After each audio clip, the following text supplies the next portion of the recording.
राज्यातील महायुती सरकारने निवडक व्यावसायिक अभ्यासक्रमामध्ये प्रवेश घेतलेल्या ओबीसी, एबीसी, विमुक्त जाती आणि भटक्या जाती प्रवर्गातील विद्यार्थ्यांसाठी शिक्षण शुल्क आणि परीक्षा शुल्क प्रतिपूर्ती योजनेसाठी उत्पन्नाची अट रद्द केली आहे.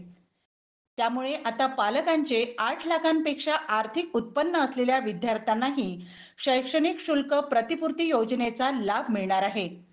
पालकांची वार्षिक उत्पन्नाची अट रद्द करण्यात आल्याने आता केवळ नॉन क्रिमिलेअर प्रमाणपत्र सादर करावे लागणार आहे. महायुतीच्या या क्रांतिकारक निर्णयाचं ओबीसी समाजाकडून स्वागत करण्यात आलंय.